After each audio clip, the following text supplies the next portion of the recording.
Underestimates me, but then they turn their back and I'm like, boo!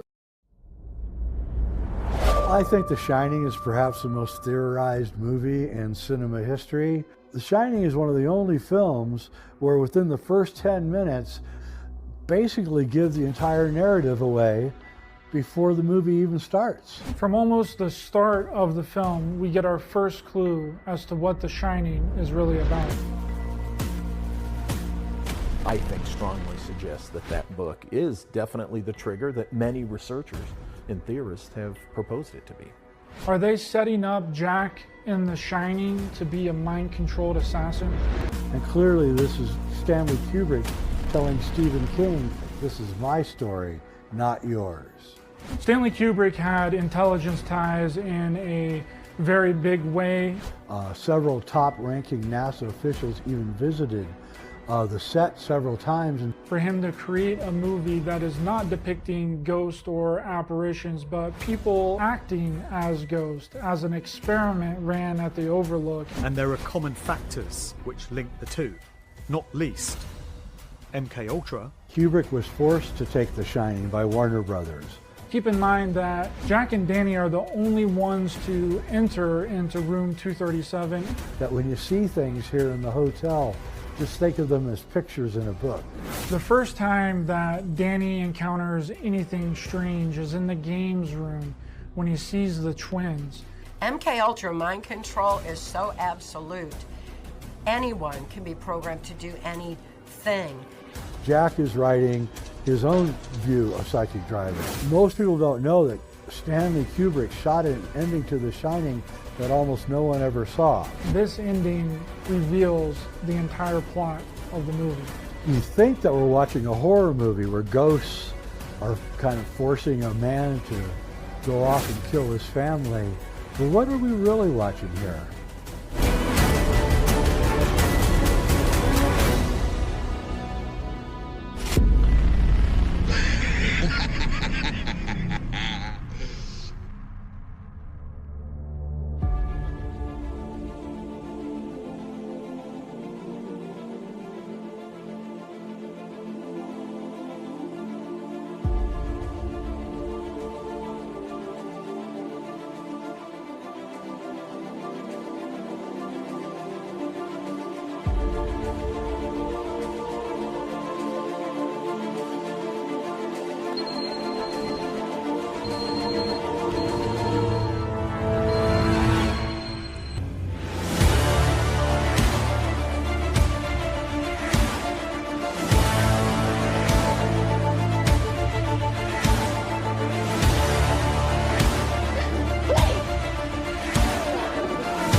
We are not professing to tell you the complete story of these activities.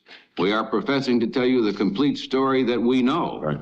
But these records that we've uncovered don't tell the story. They tell pieces of it. So 10 years before Stanley Kubrick made The Shining, he made another film. It was a film about mind control. It was called The Clockwork Orange. And in that movie, the protagonist is taken by the government, fed drugs, and then they show him movies which control is mine. What we are contending is that in his career, Stanley Kubrick made another film about mind control, but it's coded and buried deep within something that you wouldn't expect. There are many theories as to what The Shining is really about, from the faking of the moon landing to Native American genocide and the Holocaust. While those topics are very important, we believe that there's something even more sinister lurking beneath the surface of this masterful film. Here's Johnny! The Shining is like 4D chess. It has many layers and many different meanings. Whether you are a film savant or a casual viewer, you know the name Stanley Kubrick. He will go down in history as one of the greatest filmmakers to ever have lived. He is a master of the art and a perfectionist at every level. And he has left behind a plethora of films that can be interpreted in many different ways. I think The Shining is perhaps the most theorized movie in cinema history, and there's many really good interpretations of The Shining. You can see them in that movie Room 237, but I think the interpretation that we're going to present here is probably the most intriguing.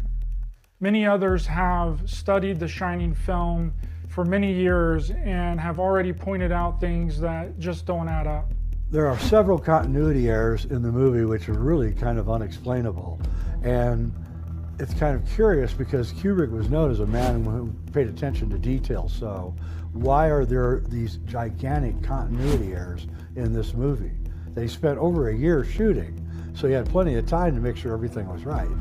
For instance, the sticker disappearing on Danny's door, the chair disappearing behind Jack, the carpet changing when Danny stands up in the hallway, and that end scene, the very end of the movie, when Kubrick fades the shot of the picture on the wall, just for a split second, you can see a tiny Hitler mustache beginning to form on Jack's face, which is very interesting because the date on the picture says July 4th, 1921.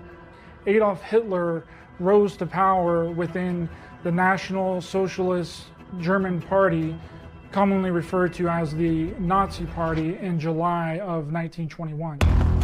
Please lend some money. I wouldn't think of it. How can I repay you? It's okay, really. There are TVs in The Shining that are going, but they're not plugged into anything. There's Beatles Abbey Road symbolism in the movie, and we can't forget that the manager of the hotel, Ullman, looks a hell of a lot like JFK. And this site was chosen for its seclusion and scenic beauty. Designed it to be a movie that would take you a long time to really unlock what was going on. The Shining is one movie that has really been put through the ringer, and one thing that people really don't notice, that doesn't really make a lot of sense, which is when Halloran calls the police station from Florida, the police act as if they didn't even know anyone was up at the hotel, which is really strange because Mindy had already called the police before, earlier in the movie. This is KDK-12 calling KDK-1. This is KDK-1. We're receiving you. Over. There's a lot of sexual innuendo in The Shining, both sexual tension between Danny and Jack, but Kubrick also throws in little things that really make you wonder. For instance, when Jack first meets Ullman, the hotel manager, and they shake hands. Come in, Jack. Very nice to meet you. Nice to meet you, Mr. Ullman. The paper tray on the desk gives Ullman a hard-on at that exact moment. This is my secretary, Susie. Hello. Susie, how do you do? So Wendy and Danny are watching TV, and in the background, in the corner, there's a fire truck and a teddy bear, and the fire truck has a ladder sticking up, and it is giving the appearance that the teddy bear has a hard-on. It does make you wonder if they were done on purpose for unknown reason. Anything you say, Lloyd. Anything you say. Or when Jack is in the gold room and stands up and Grady spills the alcohol on Jack, there's a lady that walks past that has a bloody handprint on her ass. There's so much to this film that keeps people coming back again and again, and it has really cemented it into its own legacy all on its own. The Shining is Kubrick's 11th film, and there's 11s all through the film. There's the Apollo 11 shirt, the lights on the walls look like 11s. 11 is a special number in occult theology. In my films, Kubrick Odyssey 1 and 2, but in particular Kubrick's Odyssey 1, I posit that The Shining is actually Stanley Kubrick's confession to doing the moon landings. And I give pretty good evidence for that. Now, if he did fake the Apollo moon landing, then he probably has really deep connections into the intelligence world. Stanley Kubrick had intelligence ties in a very big way. The CIA's MK-Ultra programs were admitted to the public in 1975, 5 years before the release of The Shining. In the beginning of Kubrick trying to figure out what movie he wanted to do next after Barry Lyndon.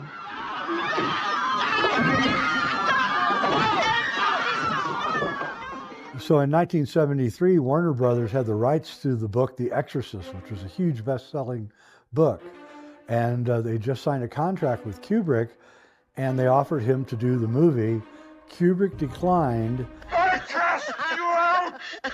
Unclean spirit! Shove it up your ass! In the name of our Lord Jesus Christ!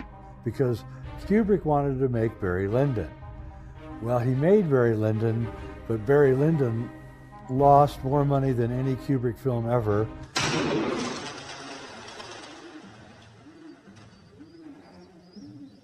Sir Richard, this pistol must be faulty. Warner Brothers had a pre-published copy of The Shining, and they sent it to Stanley.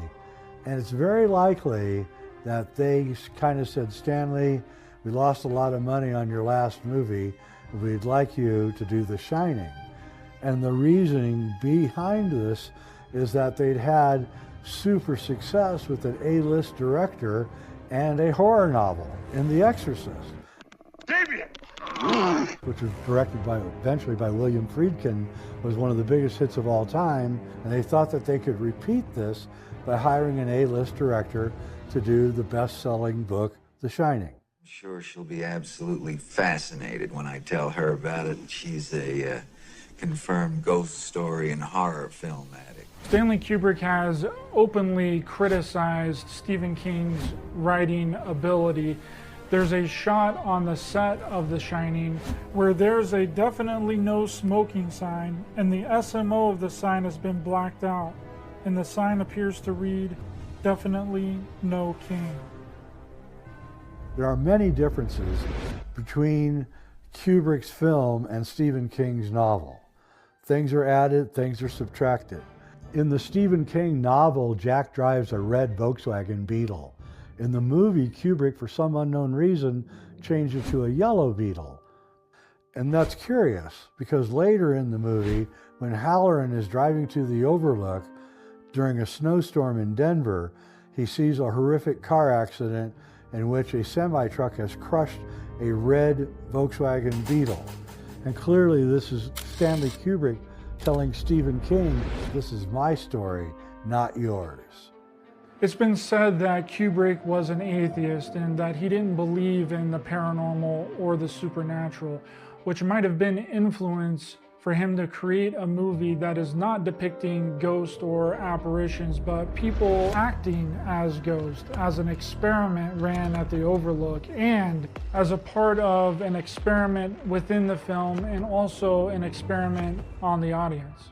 It may be that Kubrick was forced to take The Shining by Warner Brothers, and he probably thought that the story was coming up short. And that's when he decided to start adding all these other layers into the movie so that people would watch this movie over and over and get different interpretations almost every time they saw it. The Shining has been regarded as one of the greatest horror films ever made. But is it really a horror film? I would not really call it a horror film because so many things have been left open to interpretation. Yeah, King hated Kubrick's The Shining so much that he actually remade it. One of the only films that Kubrick made that got remade. And it wasn't very good. We kind of found out why Kubrick thought the story had a lot of shortcomings. And I think eventually Warner Brothers gave him a large check to just shut up. Oh, no, I don't see that. No. Absolutely not. The Shining is one of the only films where within the first 10 minutes basically give the entire narrative away before the movie even starts. Physically, it's not a very demanding job. The only thing that can get a bit trying up here during the winter is the tremendous sense of isolation. Because for some people, solitude and isolation can, of itself, become a problem. Not for me. Well, my predecessor in this job hired a man named Charles Grady as the winter caretaker. And he came up here with his wife and two little girls, I think about 8 and 10. And he had a good employment record, good references. And from what I've been told, I mean, he seemed like a completely normal individual. But at some point during the winter, he must have suffered some kind of a complete mental breakdown. He ran amok and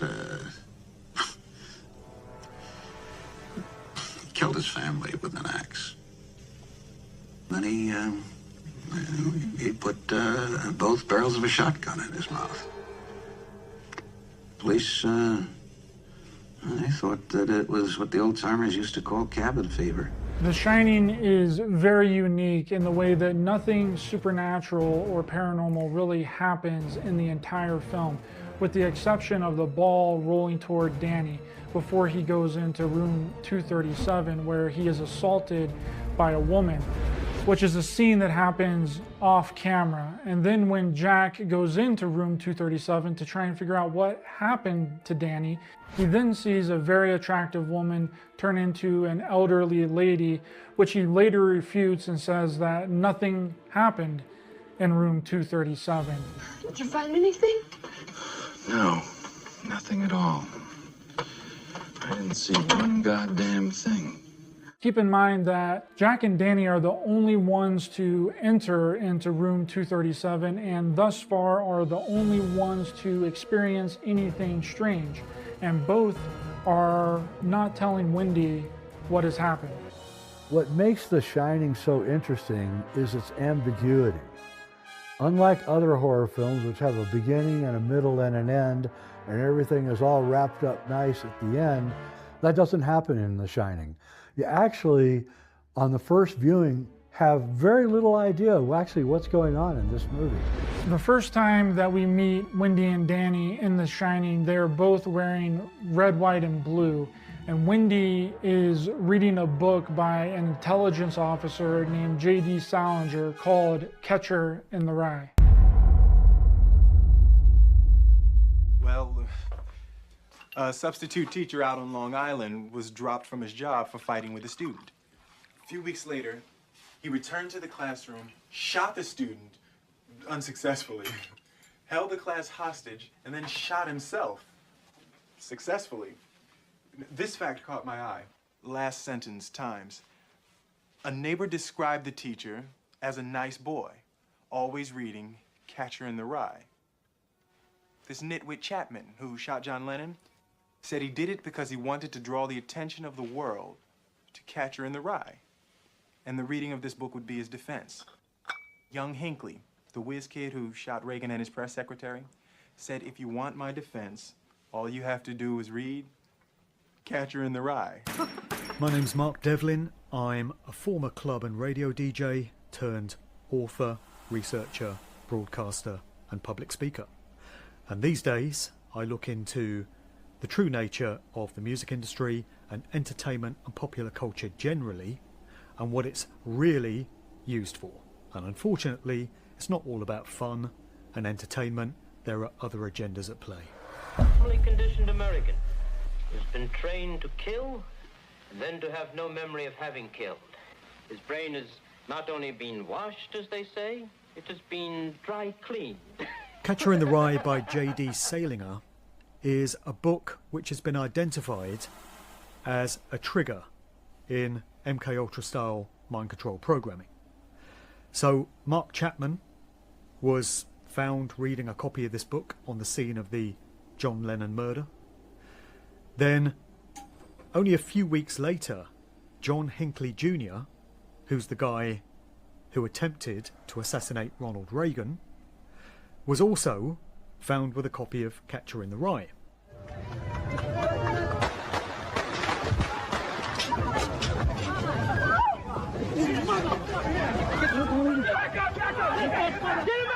And Hinckley ticks all the boxes for having been a programmed assassin in the same way as Chapman, and The Catcher in the Rye just keeps cropping up as one of these books which seems to have been used in programming of this nature.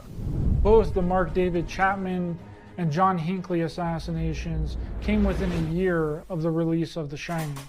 Are they setting up Jack in The Shining to be a mind-controlled assassin?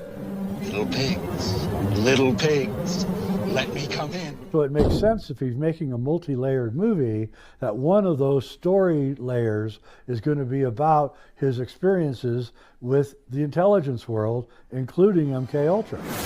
Hallucinogenic drugs, hypnosis, electric shocks to the brain, some of the methods used in secret CIA mind control experiments. I'm Walter Bosley. I spent 20 years in the United States national security community between multiple agencies, including the FBI and the Air Force OSI. I'm a commissioned officer in the U.S. Air Force Reserve, inactive, and my entire time on active duty, I was a special agent of the Air Force Office of Special Investigations, the OSI.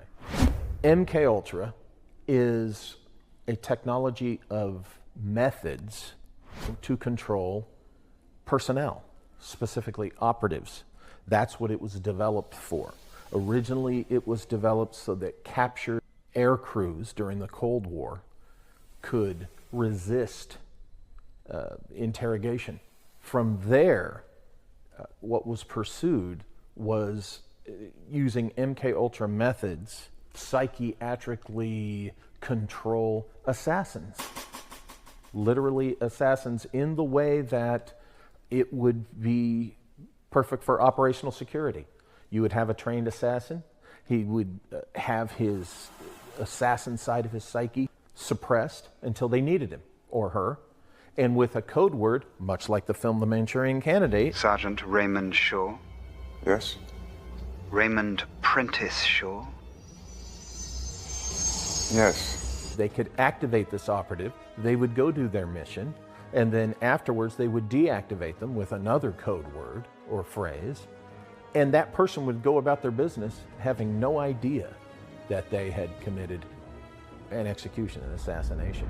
You think that we're watching a horror movie where ghosts are kind of forcing a man to go off and kill his family, but what are we really watching here?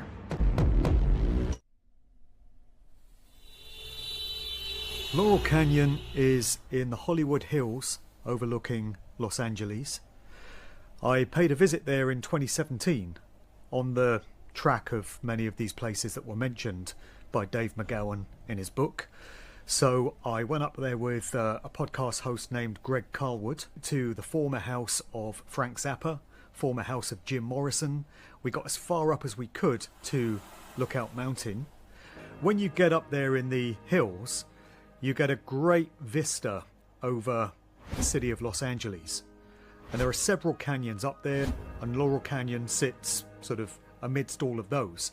Well, in the mid to late 1960s, you had so many of the musicians who would come to populate the so-called counterculture scene, which was the hippie, flower power culture of the time, and why it was that bands and musicians from all over the United States were getting drawn magnet-like to Laurel Canyon.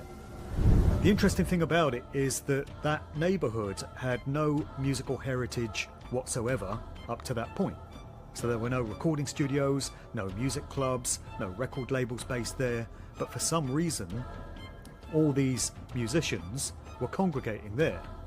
And they all went on to become the most prominent, influential bands and groups in that counterculture scene. So they were changing cultural attitudes among young people, largely through music.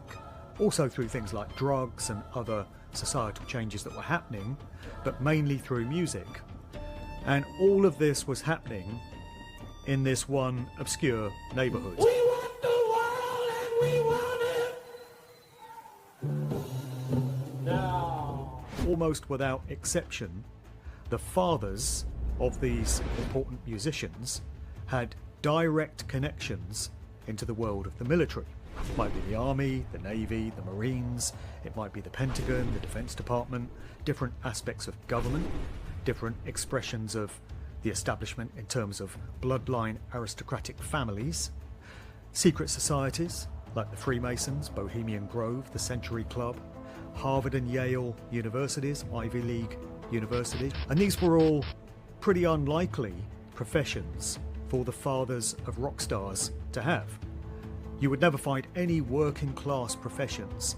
So there were no dockers, labourers, no lorry drivers, no plumbers, no electricians, but plenty of generals, admirals, politicians. A regular mainstream mind might chalk that up as just one of those things, just coincidence. But when you've been in this business as long as I have, and you've researched as much stuff as I have, you realise that there's no such thing as coincidences like that.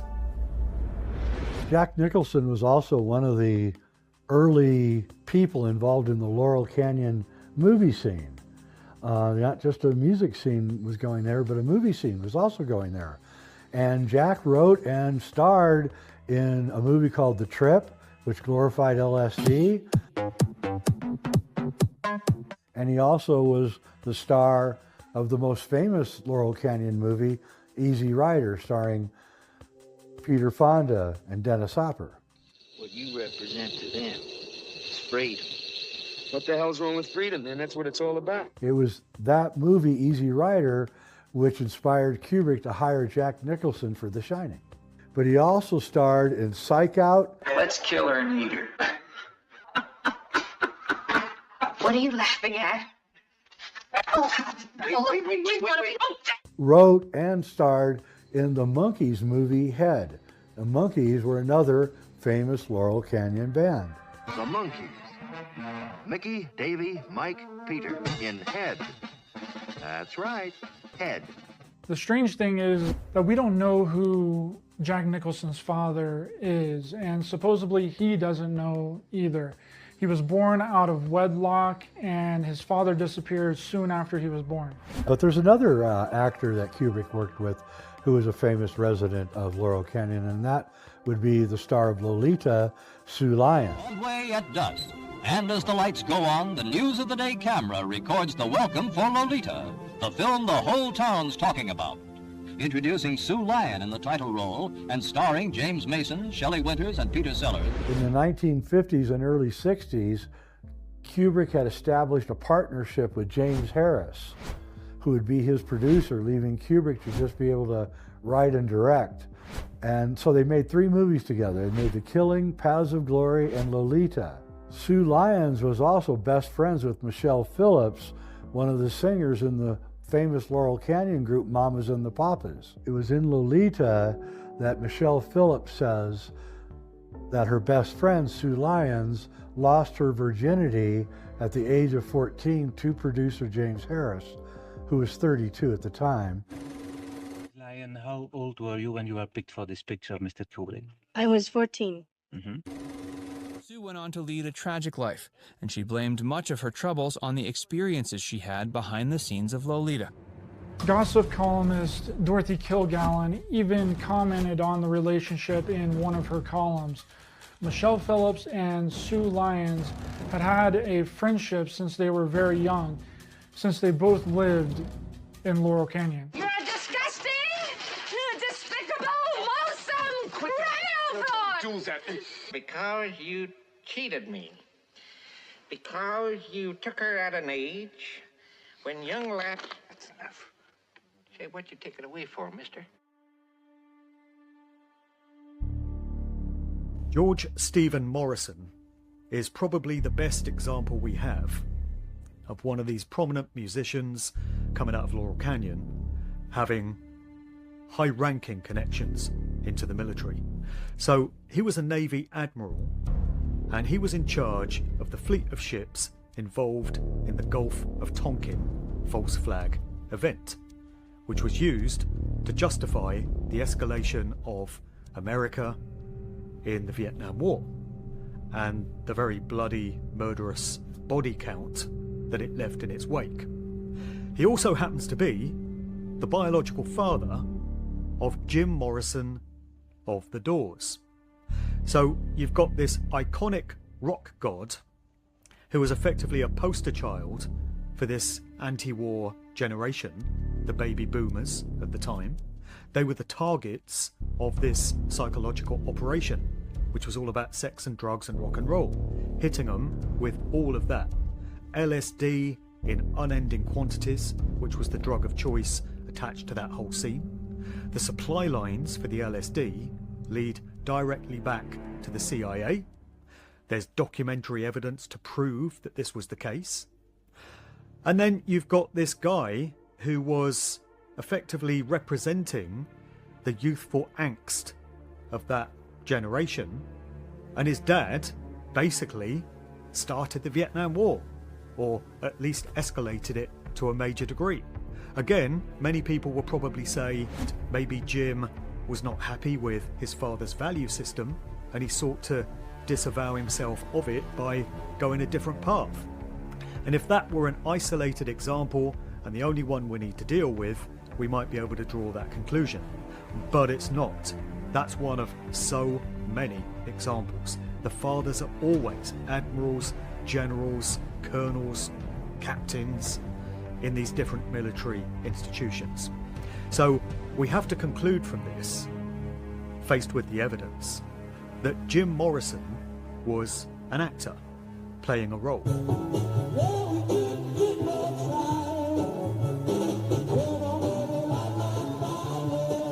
And when he was out on stage as the frontman of The Doors, shirtless, exposing himself on stage, doing drugs, performing drunk, it was all an act. I think these days, especially in the States, you have to be a politician or an assassin or something to really be a superstar. A couple of years before that, we can find an ad of a young, clean-cut, scholarly-looking Jim Morrison doing a commercial for the University of Florida. But what happened? How come my parents or the state or the university didn't look ahead? And then he got the gig with The Doors, grew his hair out, and started rocking a different look. They were both acting jobs. Because what we find is that the sons and daughters of high-ranking military personnel are used whenever an agenda needs to be pushed. They're the tried and trusted ones that they go to first off, because they come from these tried and trusted families. It's difficult to know whether what we're seeing is genuine rebellion from these young people, or whether they've been put up to it. It may be a combination of the two. Another example that people cite is that of Bob Marley. So Bob Marley's father, Norvell Sinclair Marley, was a British naval commander. We can wonder whether Bob, becoming a socially conscious revolutionary sort of artist, was doing that to rebel against his father's values, or whether again he was put up to it. I certainly lean more towards Bob Marley being the genuine article than Jim Morrison. I personally suspect that Jim Morrison's death, as it was reported to us in 1971 at the age of 27, was faked. And from many of the things that I've seen, I suspect that this is the case with many artists who have had family ties to the intelligence communities. When we're told they've died, we shouldn't necessarily assume that that's the case. There's been a lot of discussion over the intel community influence on popular music going back to the Beatles. Sharon Tate's dad was Lieutenant Colonel Paul Tate. So he was Office of Naval Intelligence, and he was a military man to his core.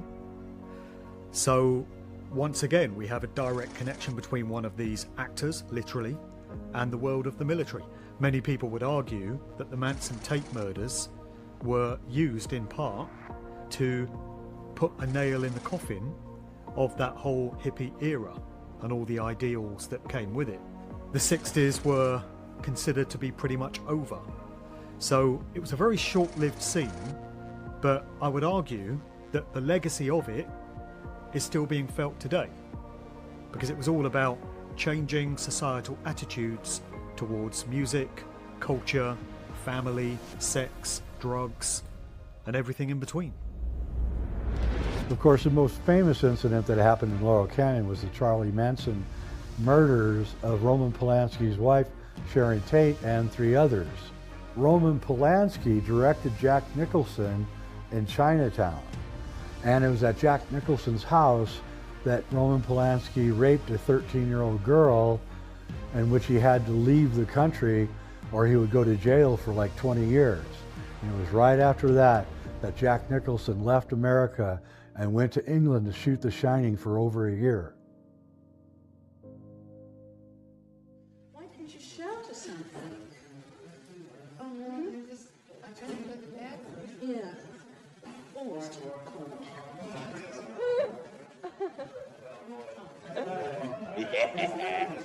In the beginning of the film, Ullman mentions to Jack that the people in Denver recommended Jack very highly. Our people in Denver recommended Jack very highly, and for once, I agree with them.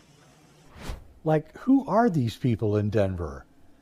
Why are they directing a hotel that's out in the middle of nowhere sitting on top of a mountain that's closed half the year? The people in Denver are mentioned several times in this interaction between Ullman and Jack. Did they give you any idea in Denver about what the job entails? I don't suppose they told you anything in Denver about the tragedy we had up here during the winter of 1970? I also understand why your people in Denver left it for you to tell me. Many people have noticed that the hotel manager, Ullman, looks a lot like JFK. What people don't realize is that many of the people that worked with Kubrick also worked with Kennedy. When Spartacus, Kubrick's film Spartacus came out, there was a lot of controversy because the screenwriter was Dalton Trumbo, who was part of the blacklisted writers of people in Hollywood from the 1950s. Kubrick came under a lot of fire from far right-wing groups for working with him, for making Spartacus. I'll take a little Republican corruption along with a little Republican freedom, but I won't take the dictatorship of Crassus. John F. Kennedy went to go see Spartacus, and after the movie, he endorsed it. In one fell swoop, Spartacus is a gigantic hit, one of Kubrick's biggest hits of all time. He had to admit that he owed it to Kennedy. Maybe there's no peace in this world. For us or for anyone else, I don't know. But I do know that as long as we live, we must stay true to ourselves. Officially, on the record, the CIA's MKUltra program ran from 1953 to 1973. The Process Church of the Final Judgment was an organization based in San Francisco, headed up by a couple, Mary and Robert de Grimston, and it seems to be a kind of occult mystery school organization steeped in Satanism. It was inherently linked with the whole Summer of Love of 1967, being that that event was based very much around San Francisco. And there are many key characters who figure in the narrative of those times who have got ties to the Process Church. One of them is Charles Manson.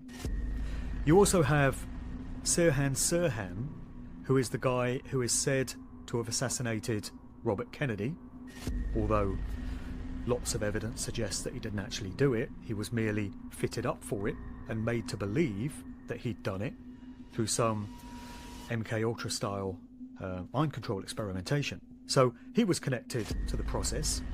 There is circumstantial evidence to suggest that many of the famous serial killers that we hear about were dosed with LSD as part of their MKUltra style mind control programming. So when we get to characters like Son of Sam David Berkowitz, for instance, I've heard it suggested that LSD could have been a factor there. And actually, Dave McGowan, the aforementioned author of Weird Scenes Inside the Canyon, previously had a book called Programmed to Kill, where he looked at many of these high-profile serial killer cases, and his overall contention was that they also were products of the CIA's MKUltra program. So they weren't just these lone nuts that for some reason went a bit crazy and went out on these murderous rampages for no apparent reason. They were effectively commissioned, programmed to do so. These were all CIA-sponsored experiments. Dave McGowan, who's the author of Weird Scenes Inside the Canyon, which was an expose of all the stuff that went on in Laurel Canyon in the 1960s, was a good friend of mine. And we used to discuss the fact that the hotel that was there before the secret movie studio put in by the Air Force looked an awful lot like the hotel that was in The Shining, the Overlook. So Lookout Mountain Hotel looked a lot like the Overlook Hotel. The old hotel burnt down, and the Air Force and probably some intelligence agencies built another building on the exact spot where the hotel used to be. And this building was known as Lookout Mountain Studios, ran by the Air Force. Lookout Mountain Air Force Station, a photographic installation of the Aerospace Audiovisual Service, Military Airlift Command, and home of the 1352nd Photographic Group, containing facilities to accomplish all phases of photography. Staffed by both civilian and military filmmakers of the United States Air Force. Prior to Laurel Canyon becoming a hotbed for the music industry in the 1960s, it was populated mainly by Hollywood film personnel. So actors, directors, producers. Reportedly, there were more films made at Lookout Mountain than at all the other film studios in Hollywood. In the midst of this neighborhood, Laurel Canyon, you had this military base known as Lookout Mountain. And this was where a number of propaganda films were made on behalf of the American military and the American government. Our camera crews ranged from the islands in the Pacific to the atomic test site in Nevada, documenting activities for film reports that told the story of nuclear weapons testing by the United States. So a lot of people would be familiar with these so-called atomic test films, where you had a house in the middle of nowhere and a family sat at a table, and the film would show the devastation of a nuclear attack if the bomb should ever drop and the place gets obliterated. That's an example of the sort of films that were getting made at Lookout Mountain. And there were many household names who had top security clearance for that place, such as Walt Disney, Marilyn Monroe, James Stewart, Cary Grant, Ronald Reagan. Nobody really knows what they were doing up there. Our stage has heard the voices of and played host to many celebrities from stage and screen, as well as high-ranking military and Department of Defense personnel. But it was a place which had a lot of different installations. It had its own nuclear bunker, reportedly, a sort of fallout shelter. It had its own helicopter pad, several film stages, several recording studios, and a lot of stuff went on there. Nobody really knows exactly what, because it was top secret, but from the 1940s through to pretty much the end of the 60s or the very early 70s, this is the kind of activity that took place there. So it does seem suspicious that right in the middle of this neighbourhood, where you've got all these musicians who would go on to change culture, change societal attitudes in such radical ways, you had a military base. And we find this throughout in the history of Laurel Canyon. It's not just musicians. There are many film stars, famous Hollywood film stars, who have family connections back into the world of the military. So the music industry and the film industry are very much entwined in this way, and we find the same connections throughout.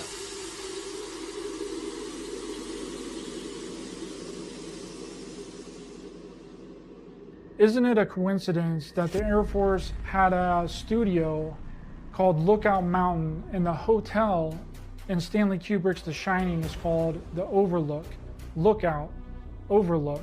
And that Lookout Mountain was an Air Force studio where many films were made. Many are still classified to this very day. What was going on there? What else was the Air Force doing there? The history of MKUltra really puts a light on any Air Force involvement with it, even to this day.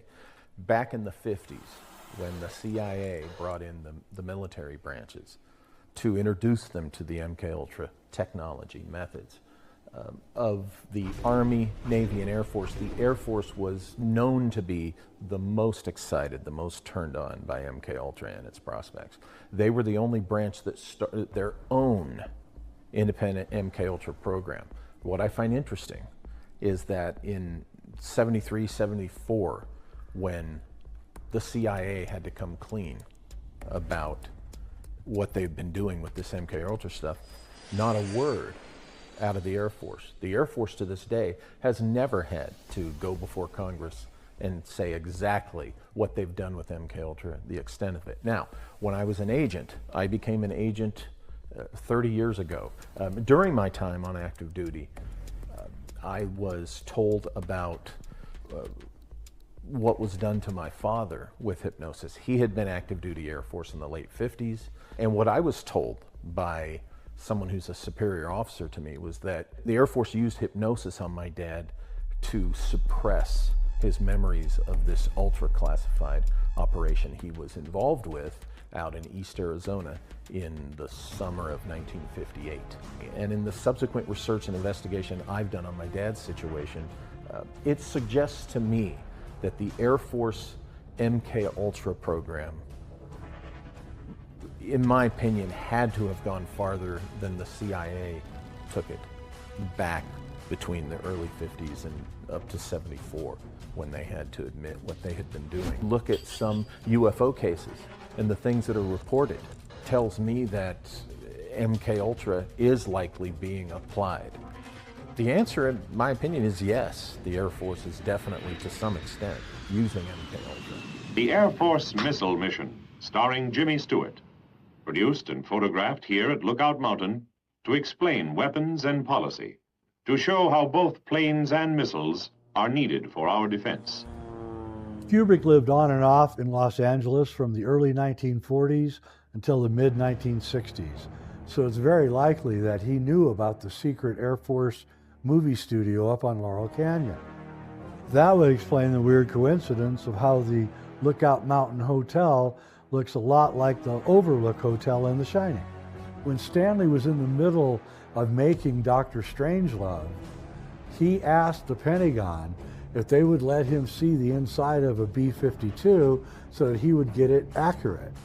The Pentagon read the script for Dr. Strangelove and was so horrified by it that they said, no, you can't use it. So Kubrick and his art designer carefully went through a whole bunch of aviation weekly magazines, cutting out all photographs of the inside of a B-52, and they built their set. When the Air Force saw the inside of the set of the B-52 in the movie, they thought that Stanley had gotten some kind of secret information because he had built it so accurately to the T of what an inside of a B-52 looked like. This alarmed the Air Force so much that they actually came and visited Stanley in 1963. This probably was the opening door to Stanley's entrance into the intelligence community. While we were shooting, somebody had invited some American service personnel to come to Shepperton. They were terrified by the amount of accuracy we had in this aircraft. And the next day I got a memo from Stanley saying, you better make sure that you know where all your references came from, because otherwise we might be investigated by the FBI. It's only emerging now that we understand that Kubrick had actual deep ties to the intelligence world. This is a June 4th, 1965 document from the U.S. Information Agency. It is addressed to the President of the United States. The memo recommends hiring 4 known directors of films. They are being recommended for some unknown project, with Stanley Kubrick being recommended as most promising. We really don't know what these famous film directors were being recruited for, what project or whatever. Was it the moon landing? I mean, it happened in 1964, so that would be just about the right time that they would be looking for someone. This is actually the smoking gun proving that Kubrick was working with the government. Kubrick's first 2 films, Fear and Desire and Killer's Kiss, were produced by Richard de Rochemont. The Rochemont family is a very famous French family known for their French intelligence, British intelligence, the CIA, and Operation Mockingbird. And then there is the curious case of the CIA Kubrick counterintelligence program, which uses isolation and sensory deprivation techniques. Is this just a coincidence? Kubrick? The Hollywood film industry was based just a stone's throw from all this stuff that was happening in Laurel Canyon. So the 2 industries, I would suggest, were controlled in many cases by the same forces, and there are common factors which link the 2, not least MK Ultra, mind control, coming out of the CIA, and we're told that in the 70s it was all wrapped up and it was disclosed and they ceased doing the experimentation. Yeah, right. Who really buys that? If anything, it just went off the books, underground, and became a black ops project. Among the elements that were used were the application of electroshock treatment, the use of sensory deprivation tanks. So they would put subjects in total darkness and totally cut off from all sensory stimulation to study what effect that would have on the mind. They would also use mind-altering drugs. They wanted to see what would happen to the human mind if it were subjected to horrific levels of trauma. So it's referred to as trauma-based mind control. There are different derivatives of MK Ultra, including monarch programming.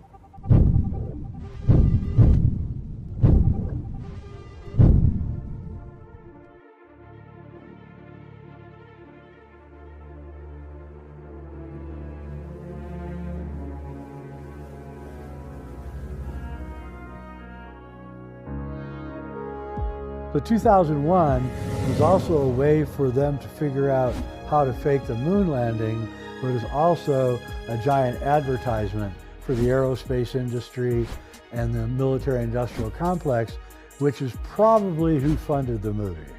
During the original run of 2001, there was a whole bunch of extra credits at the end of the movie that got removed after the first run. I have a list of those credits, and in those credits, the makers of 2001: A Space Odyssey, Stanley Kubrick, thanked Langley, Virginia, Air Force Intelligence, Naval Intelligence, all of the giant aerospace companies in America. So it's clear that there was this link between the military-industrial complex and 2001: A Space Odyssey.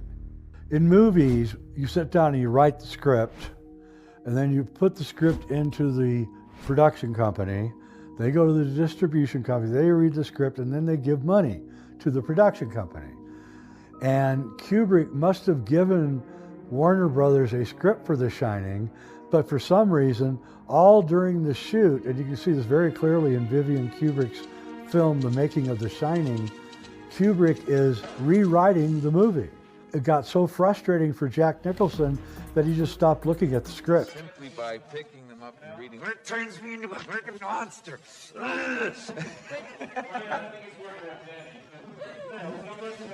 I quit using my script. I just take the ones they type up each day. What was Kubrick doing here? Was he trying to encode a secret meaning into The Shining that he didn't want anyone to know about? So therefore, he showed a bogus script to Warner Brothers with plans all along to rewrite it. Kubrick has several references to Freemasonry in his films. The very opening shot of Eyes Wide Shut has Nicole Kidman undressing right between two pillars. And the two pillars are famous because they're called Joachim and Boaz in Freemasonry. And every Freemasonic hall has these two pillars in it. The character played by Sidney Pollack in Eyes Wide Shut is named Ziegler. Ziegler is German for Mason. I know what happened last night, and I know what's been going on since then. And I think you just might have the wrong idea about one or two things. In Eyes Wide Shut, at the beginning, when Nicole Kidman is dancing with the strange Hungarian guy, there's 8 pointed stars on the walls all around them. The 8-pointed star is a Freemasonic symbol of Venus. Venus is, of course, Lucifer. Lucifer is the morning star in the book of Revelation. The morning star is Venus. The poster for A Clockwork Orange is a pyramid that has Alex's cufflink as the all-seeing eye. Yes, I think Kubrick was a man of genius, of real genius. I don't think everybody in the world likes all of his movies, like anybody else, but he made very few movies, and they were extraordinary. They are not like anyone else's movies. They're not exactly real.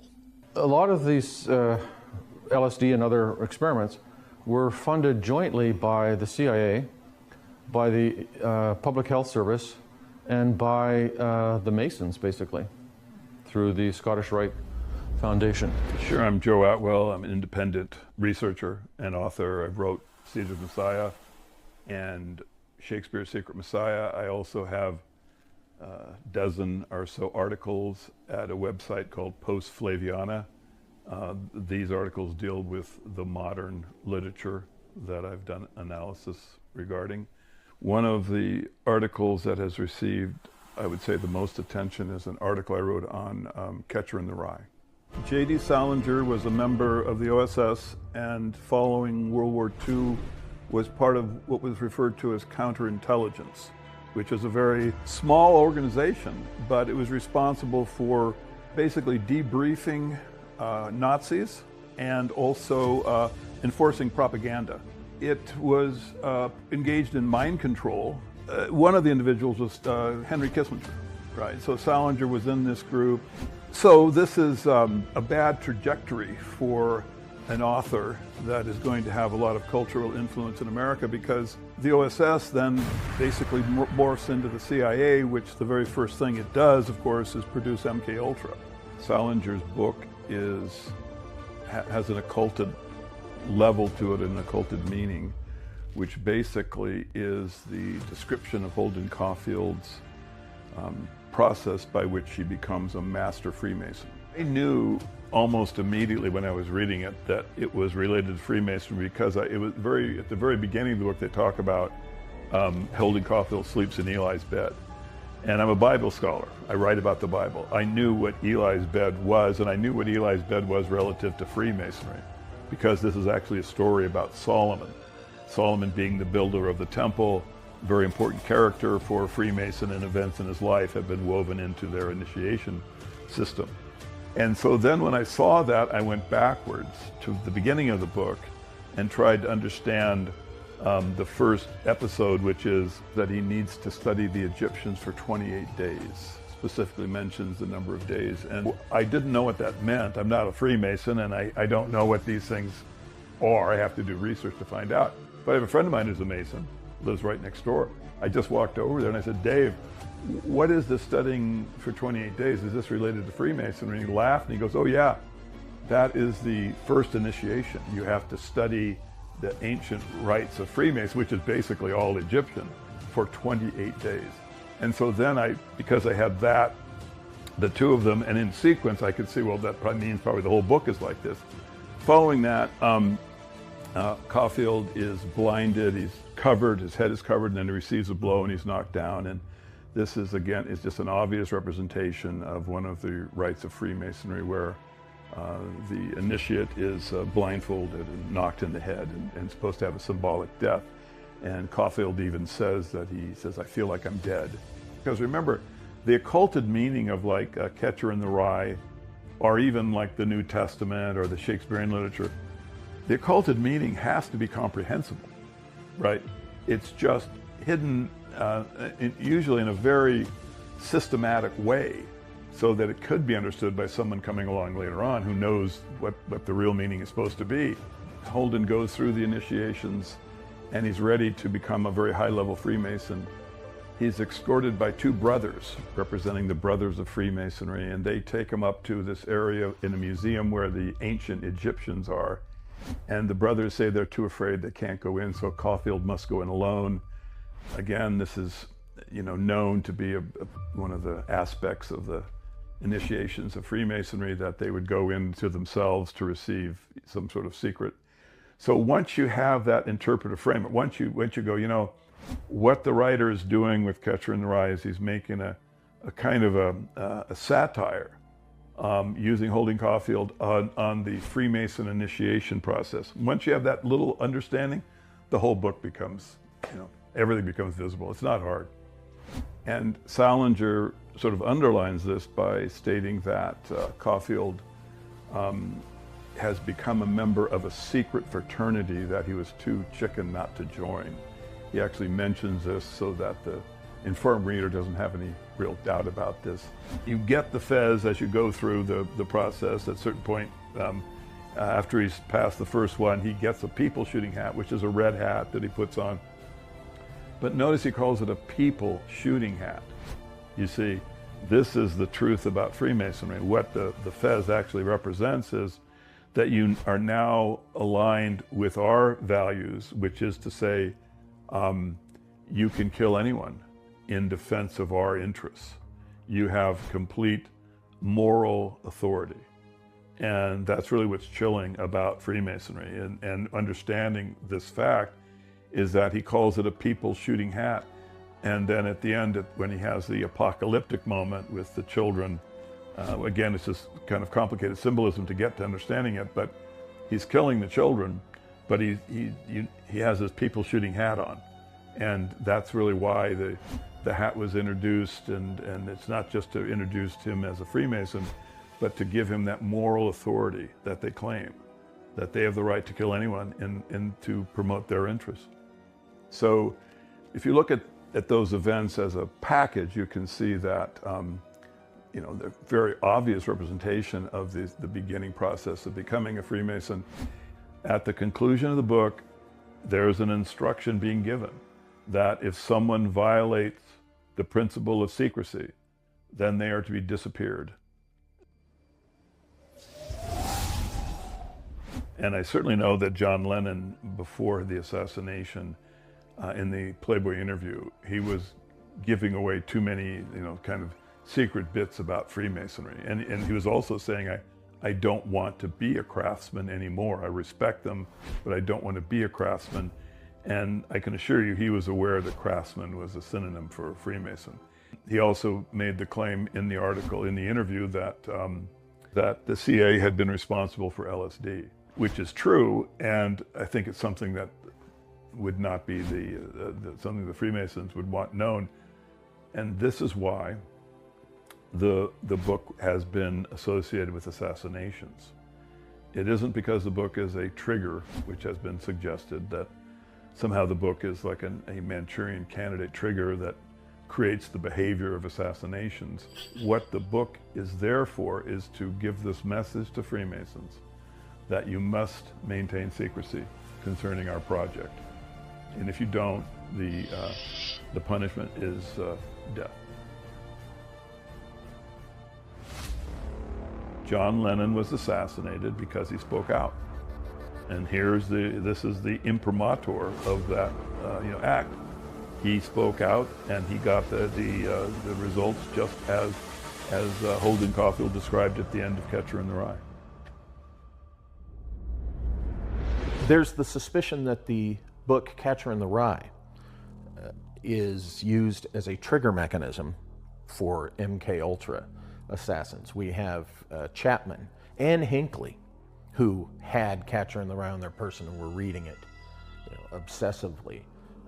You even have, look at J.D. Salinger, himself with a military background, a military intelligence background. There's some interesting info when you look at J.D. Salinger more closely that I think strongly suggests that that book is definitely the trigger that many researchers and theorists have proposed it to be.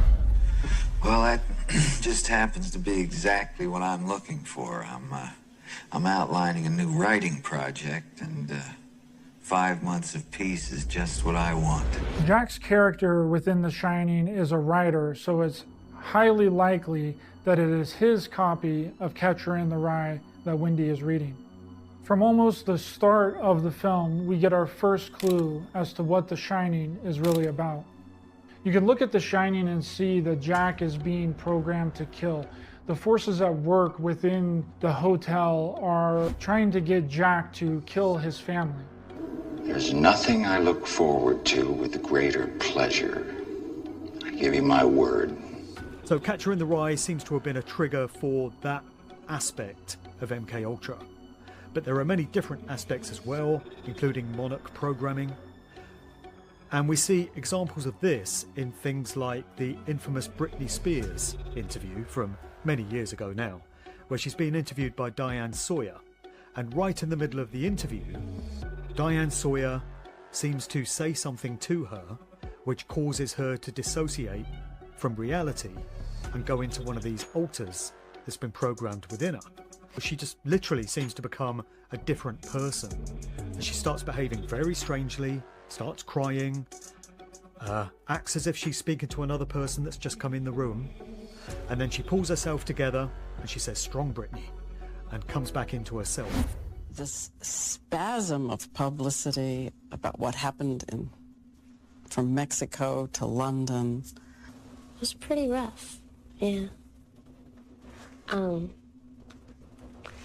Yeah, it's kind of weird. Ah, weird. Hello. Oh my goodness. Hello. Ew. Strong Brittany. Yeah, it was a weird. Ew. I'm embarrassed. Can we stop? And I think Diane Sawyer knowingly uttered a phrase there which caused her to go into that state. And it's at that point that Brittany seems to dissociate. Near the beginning of the movie of The Shining, Halloran even tells Danny that there's something about the place that isn't real. He tells him that when you see things here in the hotel, just think of them as pictures in a book. Remember what Mr. Halloran said? It's just like pictures in a book, Danny. It isn't real. Is this Stanley Kubrick letting the audience know that this is some kind of experiment that's being run at the Overlook Hotel? The supply lines always lead back to the CIA, and in many cases they're the glue that holds the music industry and the film industry together. They were taking test subjects who in many cases consisted of prison inmates.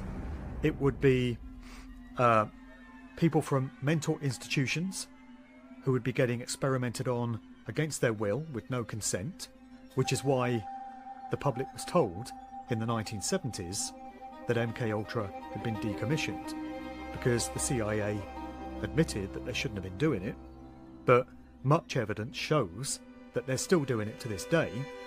Not only that, but they like rubbing our noses in it and putting little symbolic, cryptic clues and Easter eggs pertaining to the fact that they're still doing it in movies, TV shows, music videos, and things of that nature.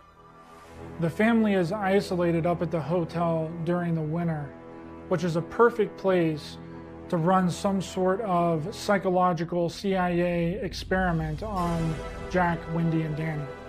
The first time that Danny encounters anything strange is in the games room when he sees the twins. Now, if you zoom in to the left-hand side, there's a poster on the wall, and at the bottom of this poster says the word Monarch. Many have said that this is referring to Monarch Ski Resort in Colorado, but it is not. This is Monarch CIA MKUltra.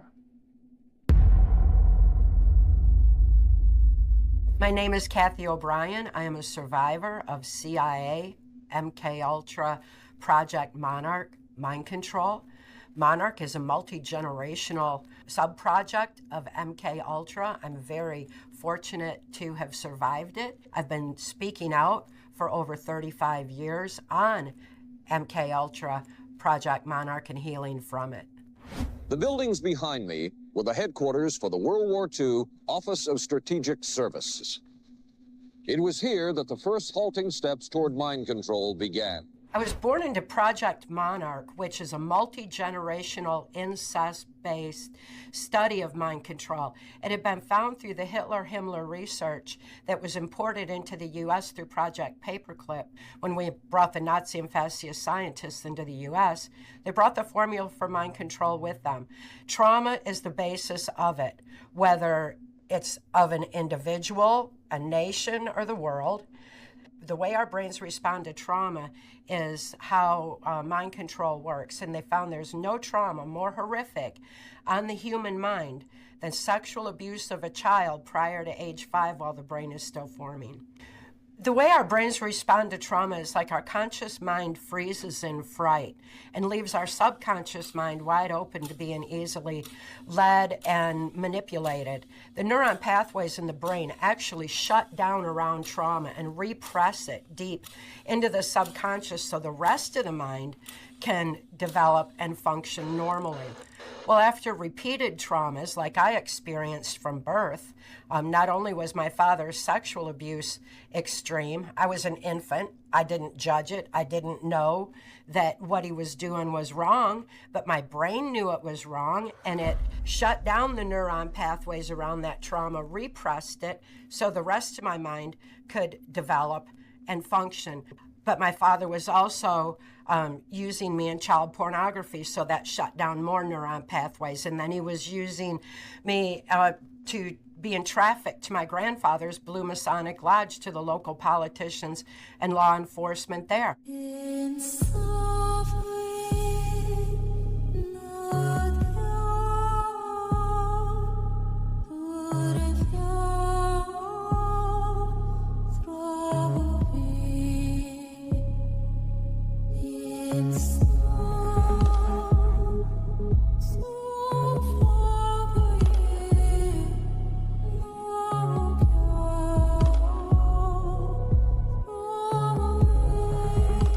My mind control experience as a child, I really thought it was the way the whole world was. And as I lost more and more free thought, like when my father sold me into the project in the early 60s, I just really felt like the whole world was saturated in it. My family was, my church was, the local politicians, where everybody seemed to be involved in it. So I didn't have any ability to think, to know anything about MKUltra or the Project Monarch that I was thrust into. Nevertheless, the people around me talked about it all the time. So by the time that intelligence insider Mark Phillips lifted my daughter and me out of the Washington, D.C. swamp, the human trafficking swamp, in 1988, and handed me keys to my own mind, in other words, helped me remember that it was within me to heal myself.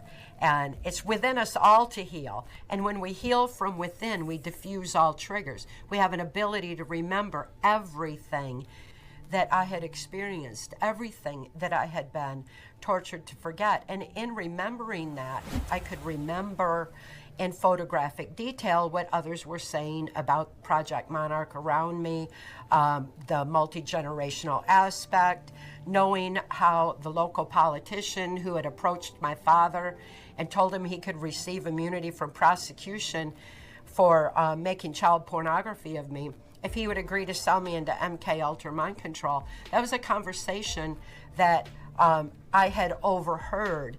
And of course, that local politician was Gerald Ford. And as his political career escalated, so too did my victimization in MK Ultra mind control, till I was around a whole lot of the political perpetrators at the top of the MK Ultra mind control project. And they talked openly about Monarch.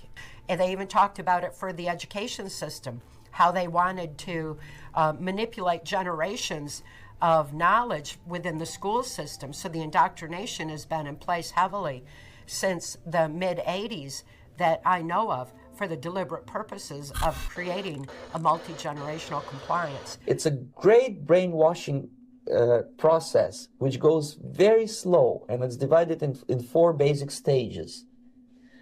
The first one being demoralization. It takes from 15 to 20 years to demoralize a nation. Why that many years?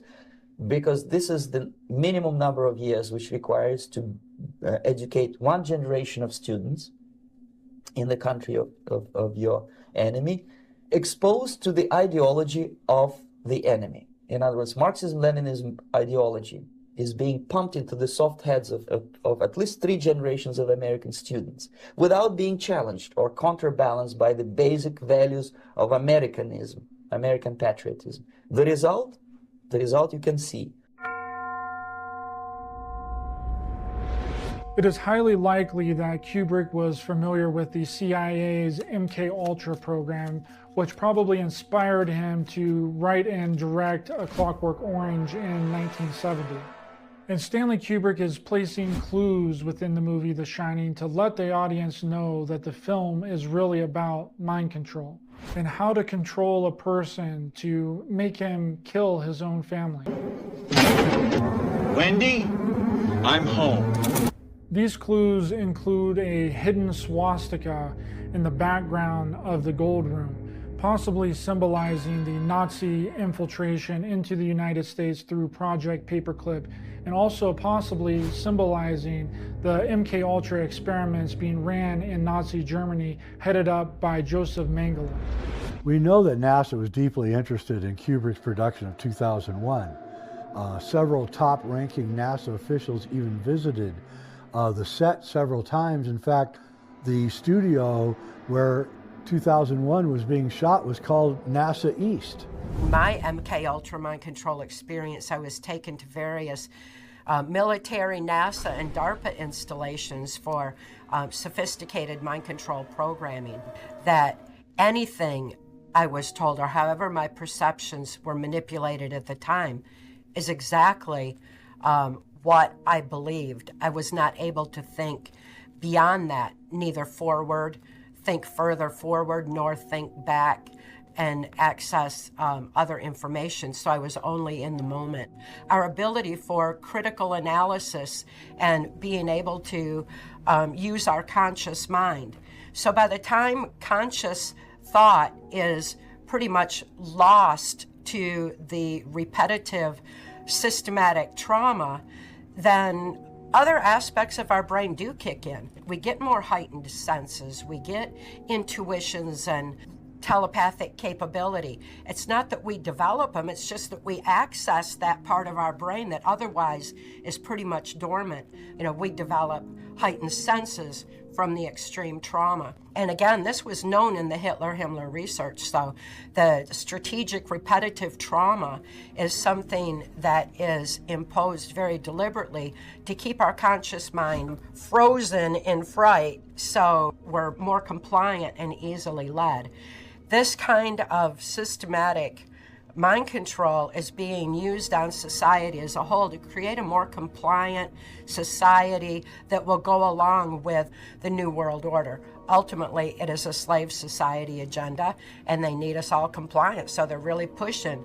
The formula for mind control is the same, whether it's of an individual, a nation, or the world. Trauma, like I said, is the basis of it. Your son has a very great talent.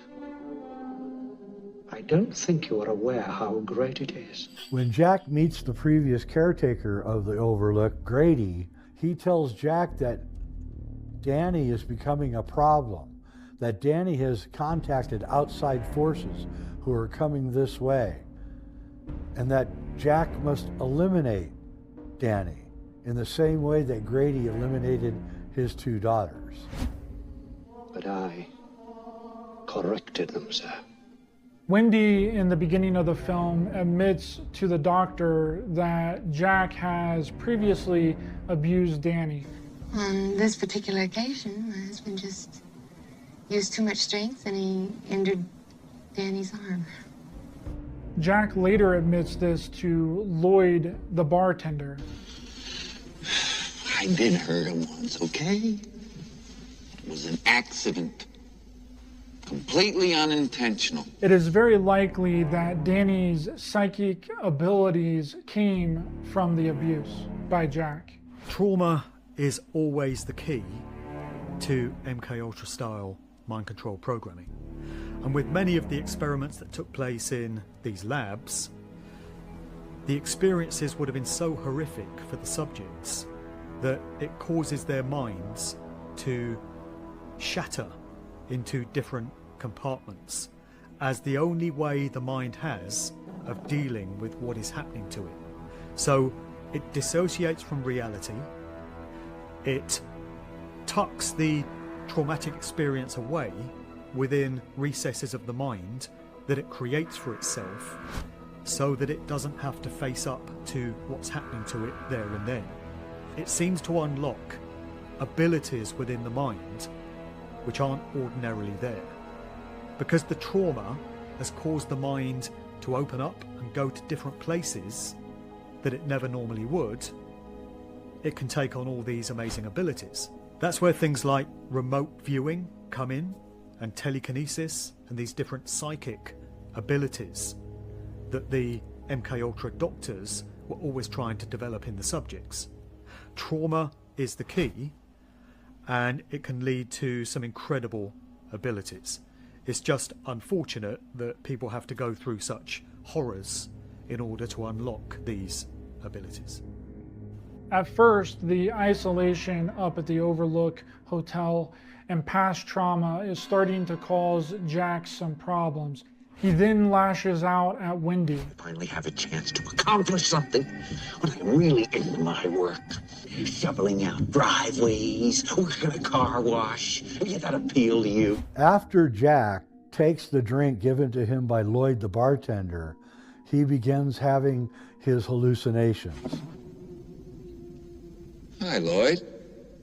A little slow tonight, isn't it?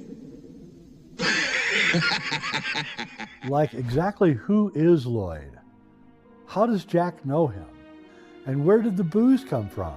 Because Ullman told Jack at the beginning of the movie that all the booze had been removed from the hotel. We always remove all the booze from the premises when we shut down. That reduces the insurance we normally have to carry. Which is interesting because the first time Jack meets Lloyd in the Gold Room, he says that he doesn't have any money. Say, Lloyd, it seems I'm temporarily light. The second time Jack is in the Gold Room, he magically has money.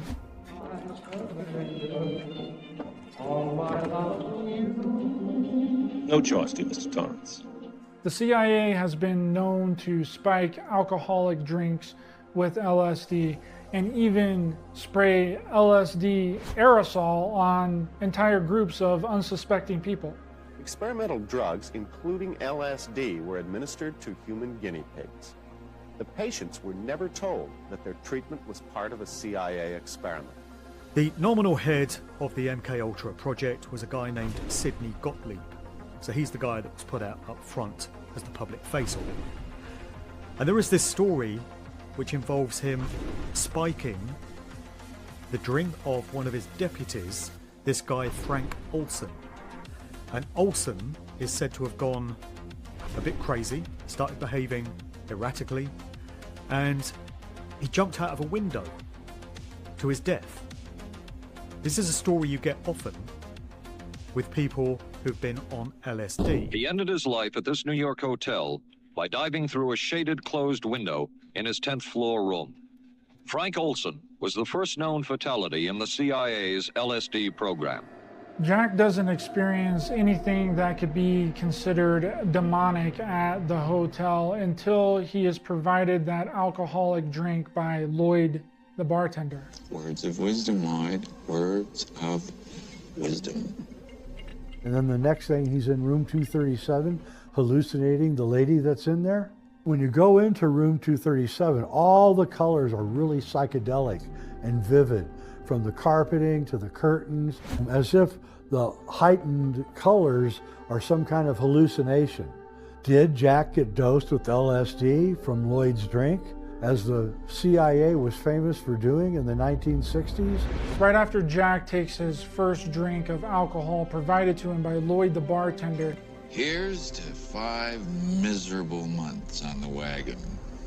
Wendy comes into the gold room and asks Jack to go into room 237. He went up into one of the bedrooms. The door was open and he saw this crazy woman in the bathtub. She tried to strangle him. He goes into room 237 and encounters the old woman, and then later on says that nothing happened in room 237. So is it possible that there's an aerosol in the room spewing out LSD gas? And did Danny have the same thing when he went into the room earlier? Because we know what happened in the apartment that they had, where a CIA operative had the aerosol LSD, would invite these random people for a party, and they would spray the LSD in the air. So that's just the instance we know about. And I think we know that if we know about one instance, there's at least 10 that we don't know about. In MK Ultra, various formulas were used, various drugs were imposed, but they were pretty much like CIA designer drugs and not the kind of drugs we would think like the misnomer on MK Ultra of LSD, because it had been found that LSD actually opened neuron pathways in the brain while they're wanting to shut them down. Other components are sleep, food, and water deprivation, and repetitive subconscious manipulation, because repetition is the most basic form of mind control. It's why the controlled media's repetitive narrative is the same all around the world. They use the same phraseology to manipulate the minds of the population. The sharing of biased and false news has become all too common on social media. More alarming, some media publish these things simply aren't true without checking facts first. Unfortunately, some members of the media use their platforms to push their own personal bias and agenda to control exactly what people think. And this is extremely dangerous to our democracy. This is extremely dangerous to our democracy. This is extremely dangerous to our democracy. This is extremely dangerous to our democracy. The point of this MK Ultra experiment going on at the Overlook Hotel is that they're trying to see if they can mind control Jack into killing his family. Then I'll huff, and I'll puff, and I'll blow your house in.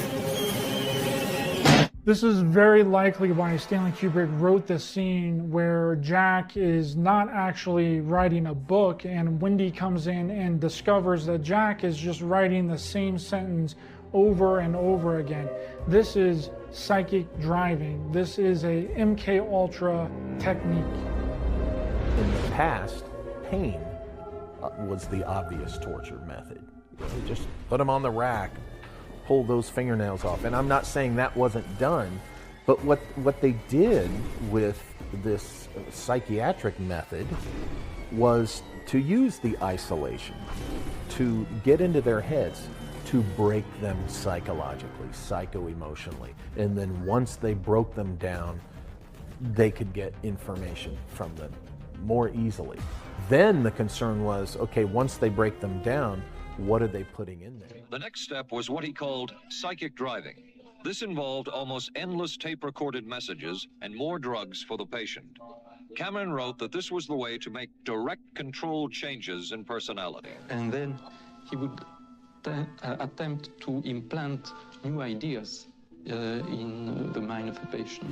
So Jack supposedly is writing this book all day, and Wendy can't even come in to see what he's doing.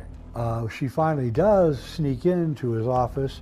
She gets a copy of the book, and of course it's the famous scene, probably the most famous scene in the movie, where she discovers that Jack is just writing the same sentence over and over. By using this technique, psychic driving, making Jack repeat the same phrase over and over again, this CIA MK Ultra technique is turning Jack into a murderer.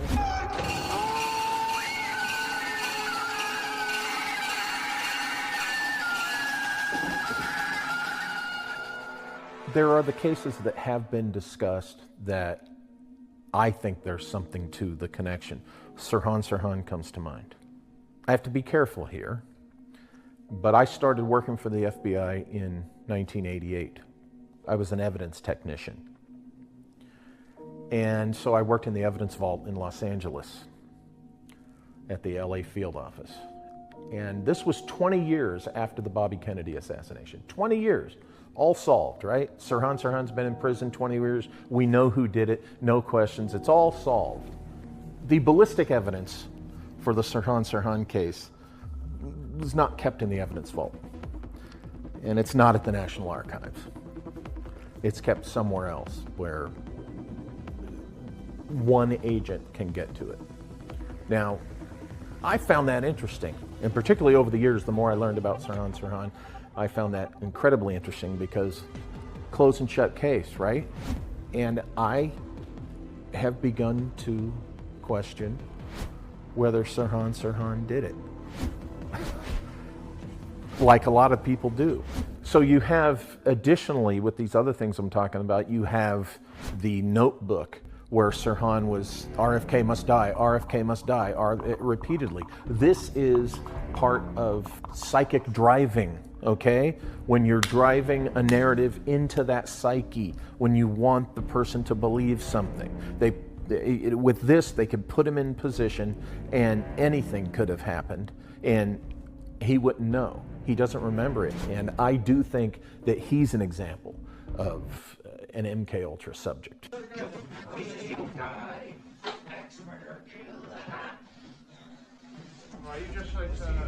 Just like Sirhan wrote over and over, RFK must die, before the RFK assassination, Jack is writing his own view of psychic driving. And then Jack discovers that Wendy now knows he's triggered. And after that, he begins to do violence against his family. I said, I'm not gonna hurt you. I'm just gonna bash your brains. I'm gonna bash them right the fuck in. MK Ultra mind control is so absolute. Anyone can be programmed to do anything. Absolutely, people can be programmed to kill. This kind of programming is so strong that MK Ultra mind control is used on and by the U.S. military, particularly in special forces operations. We can take this all the way down to the video games that children are given to play. Those video games originally were used to condition the military to be able to point and shoot without any critical analysis or compassion, to just go with it as though it were a game, in which case it's another distortion of that bypasses our natural hesitations.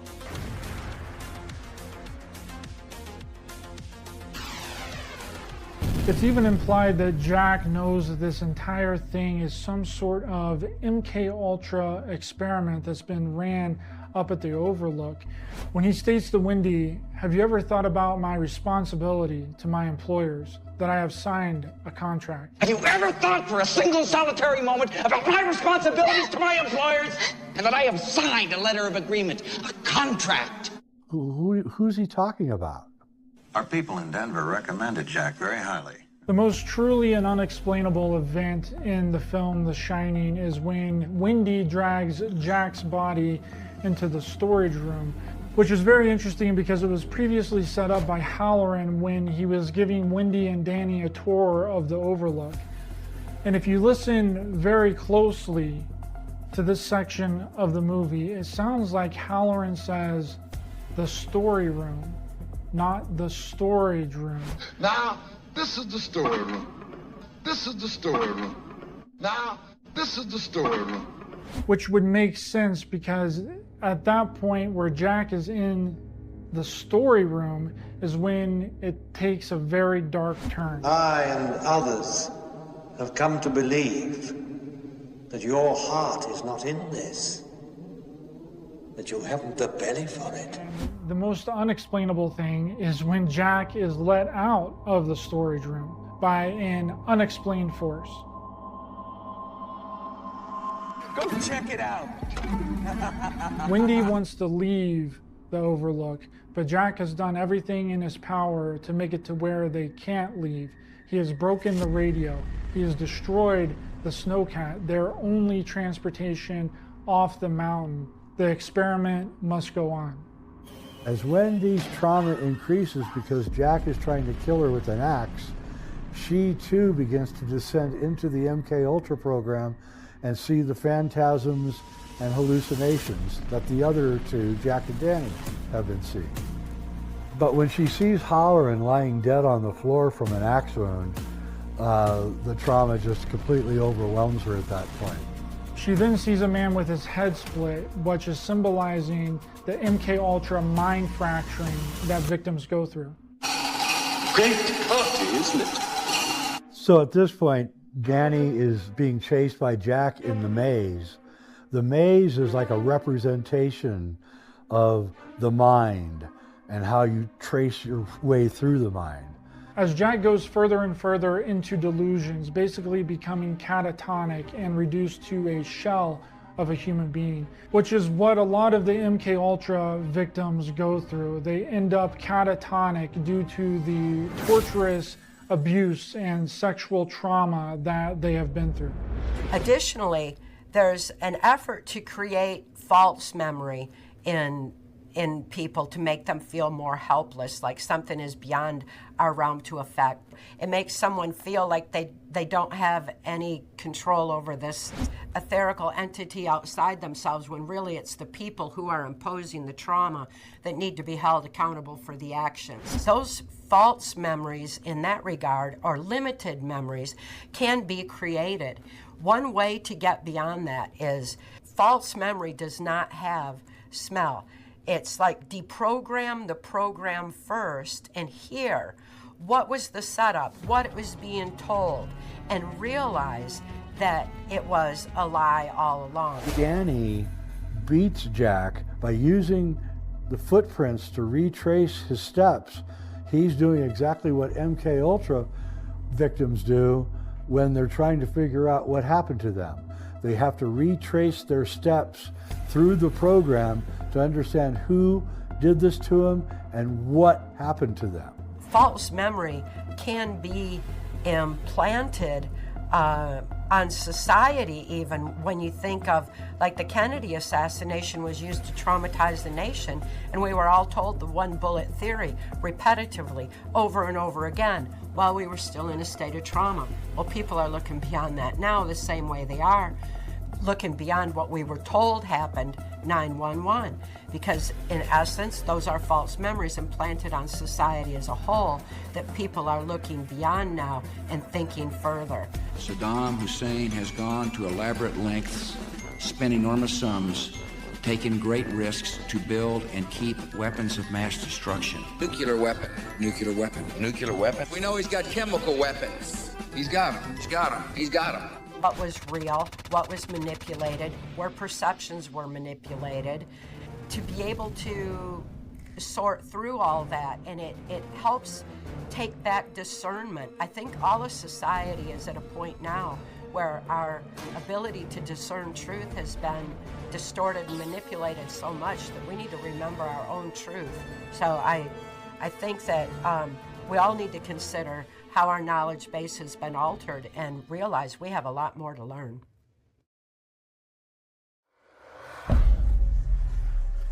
The same trauma-based programming that Kubrick is showing us in The Shining is also evident in what he himself does. In Vivian Kubrick's The Making of The Shining, we clearly see Stanley berating and traumatizing Shelley Duvall over and over again. There's no desperation. Oh, come on. What do you mean roll video? We're killing ourselves out here, and you've got to be ready. I am too. I'm standing Should we right play by mood the music? door. No, I can't. Yeah, but when you came out like this, you should have We're sitting there because they say, wait a minute, and then you say on the radio, but when you go. do it, you've got to look desperate, Shelley. You're just wasting everybody's time. You know, one would say, well, he's trying to get a good performance out of her, making her look scared and everything, but one has to really wonder, especially with things that happened to Shelley Duvall after The Shining. You know, he'd turn on you in a moment and say, all right, you know, you're the big fella, let's see it. You know, I mean, that's about as harsh as he ever got with me. You know, I mean, he was a completely different director with Shelley. Because it builds up anger, actually, and you get more out of yourself. And he knew that, and he knew he was getting more out of me by doing that. So it was sort of like a game. So I resented Stanley at times because he pushed me, and it hurt. And I resented him for it. I thought, why do you want to do this to me? How can you do this to me? The whole thing is starting to feel like a setup and an experiment to see if they can get Jack to kill his family. Pretty much exactly like what Grady explained to Jack in the bathroom as to what he did to take care of his wife and daughters, which would really explain the entire ending of the film. It's not that Jack has been there before or that he's been there since 1921. It's not about reincarnation. It's a timeline of the experiments that's been running up at the Overlook since 1921. Some are successful, some aren't, depending on what the experiment is trying to achieve. And if you think about it, the experiment ended badly. They failed to mind control Wendy. She won the game, even if she doesn't know it. Most people don't know that Stanley Kubrick shot an ending to The Shining that almost no one ever saw. And after Stanley Kubrick noticed the audience reaction to the test screening of his movie, with everyone just getting up and walking out immediately after the movie ended, he sent his editor to the theaters to splice the reel to edit out the original ending. Or this could be an excuse that Kubrick used because this ending reveals the entire plot of the movie. And that's how we end up with the famous ending to The Shining.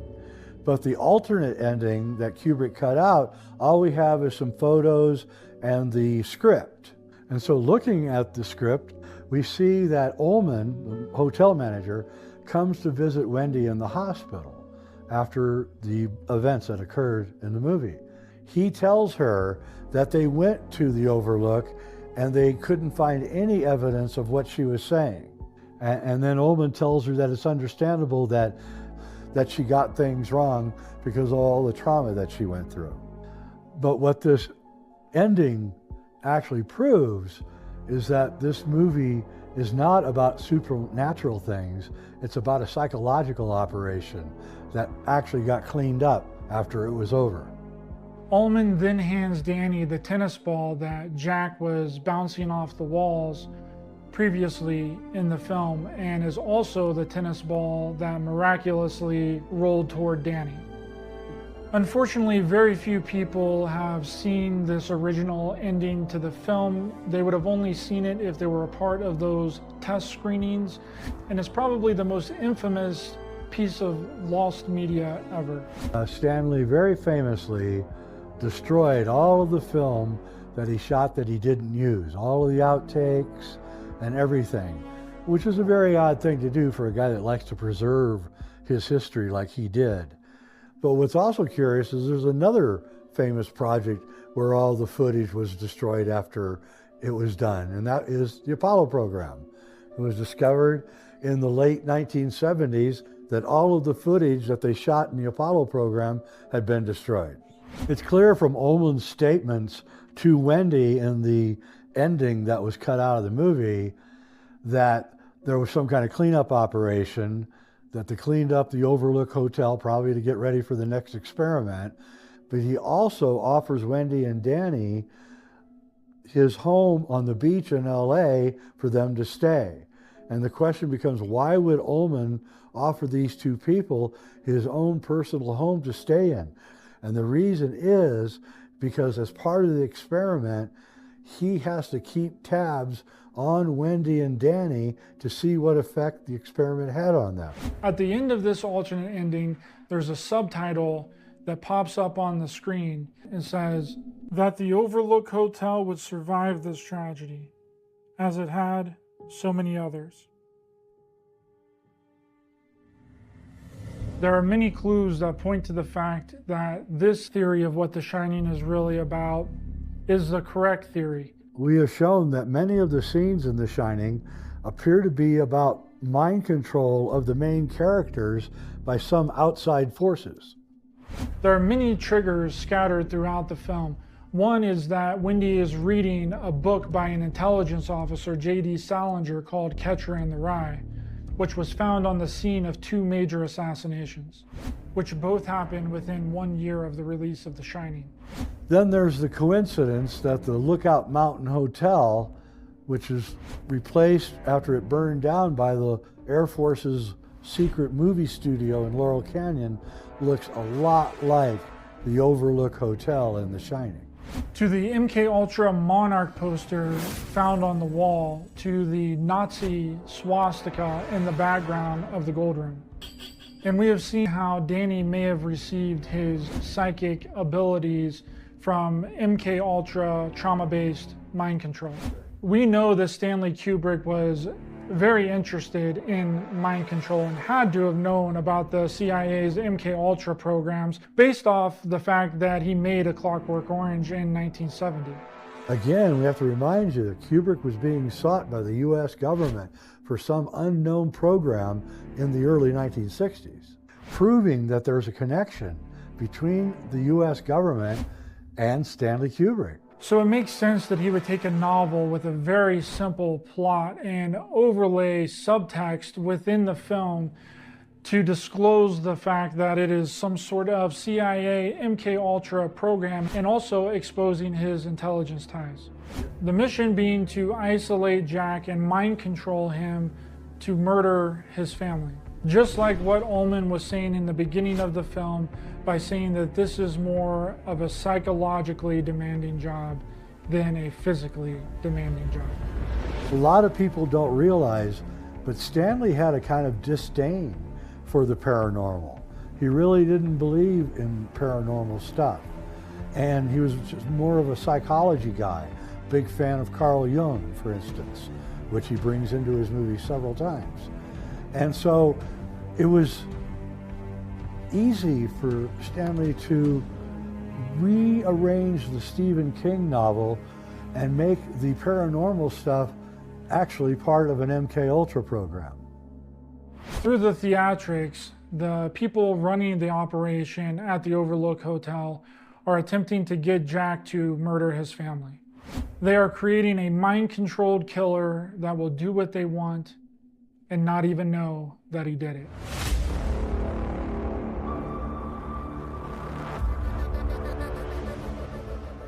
I never like to say anything about my films because I think that